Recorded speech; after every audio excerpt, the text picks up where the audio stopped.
በባቢሎን ላይ የተነገረ ትንቢት። የአሞጽ ልጅ ኢሳይያስ ስለ ባቢሎን ያየው ንግር። በተራቆተ ኮረብታ አናት ላይ ምልክት ስቀሉ፣ ድምጻችሁን ከፍ አድርጋችሁ ጩኹ፣ በመሳፍንቱም በር እንዲገቡ በእጅ ምልክት ስጡ። በድል አድራጊነቴ ደስ የሚላቸውን ቅዱሳኔን አዛለሁ፣ ቁጣዬንም እንዲፈጽሙ ተዋጊዎቼን ጠርቻለሁ። በተራሮች ላይ እንደ ብዙ ሕዝብ ድምፅ የሚሰማውን ጩኸት አድምጡ። በመንግስታትም መካከል እንደ ተጨናነቀ ሕዝብ ድምፅ የሆነውን ውካታ ስሙ። የሰራዊት ጌታ እግዚአብሔር ሰራዊቱን ለጦርነት አሰልፏል።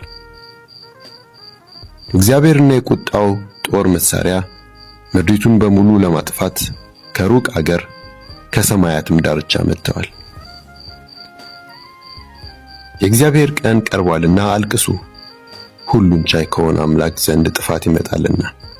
ስለዚህ እጆች ሁሉ ሽባ ይሆናሉ፣ የሰውም ሁሉ ልብ ይቀልጣል። ሽብር ይይዛቸዋል፣ ስቃይና ጭንቀት ይደርስባቸዋል።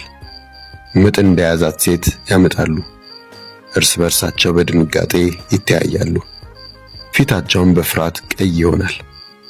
እነሆ የእግዚአብሔር ቀን ጨካኝ ነው፣ ምድርን ባድማ ሊያደርጋት፣ በውስጧም ያሉትን ኃጢአተኞች ሊያጠፋ ከመዓትና ከብርቱ ቁጣ ጋር ይመጣል። የሰማይ ከዋክብትና ሰራዊታቸው ብርሃን አይሰጡም። ፀሐይ ገና ከመውጣቷ ትጨልማለች፣ ጨረቃም ብርሃኗን አትሰጥም። ዓለምን ስለ ክፋቷ ክፉዎችንም ስለ ኃጢአታቸው እቀጣለሁ። የትዕቢተኞችን እብሪት እሽራለሁ፣ የጨካኞችንም ጉራ አዋርዳለሁ።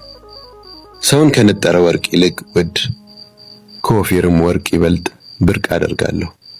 ስለዚህ በሰራዊት ጌታ በእግዚአብሔር መዓት ቁጣው በሚነድበት ቀን ሰማያትን እነቀንቃለሁ፣ ምድርንም ከስፍራው አናውጣለሁ። እንደሚታደን ሚዳቋ እረኛም እንደሌለው የበግ መንጋ እያንዳንዱ ወደ ወገኑ ይመለሳል፣ እያንዳንዱም ወደ አገሩ ይሸሻል። የተማረከ ሁሉ ይወጋል፣ የተያዘም ሁሉ በሰይፍ ይወድቃል። ዓይናቸው እያየ ሕፃናታቸው ይጨፈጨፋሉ፣ ቤታቸው ይዘርፋል፣ ሚስቶቻቸው ይደፈራሉ።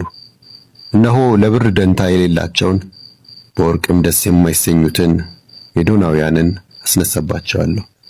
ቀስታቸው ጎበዞችን ይፈጃል፣ ሕፃናትን አይምሩም፣ ዓይናቸውም ለልጆች አይራራም።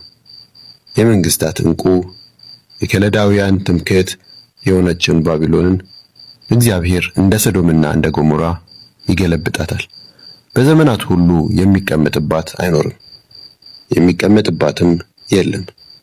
አረብ በዚያ ድንኳኑን አይተክልም፣ እረኛም መንጋውን በዚያ አያሳርፍም። ነገር ግን የምድረ በዳ አራዊት በዚያ ይተኛሉ፣ ቀበሮች ቤቶቿን ይሞላሉ፣ ጉጉቶች በዚያ ይኖራሉ። በበረሃ ፍየል የሚመሰሉ አጋንንትም ይዛለሉበታል። ጅቦች በምሽጎቿ፣ ቀበሮችም በተዋቡ ቤተ መንግስቶቿ ይጮኻሉ። ጊዜዋ ቀርቧል፣ ቀኗም አይራዘምም።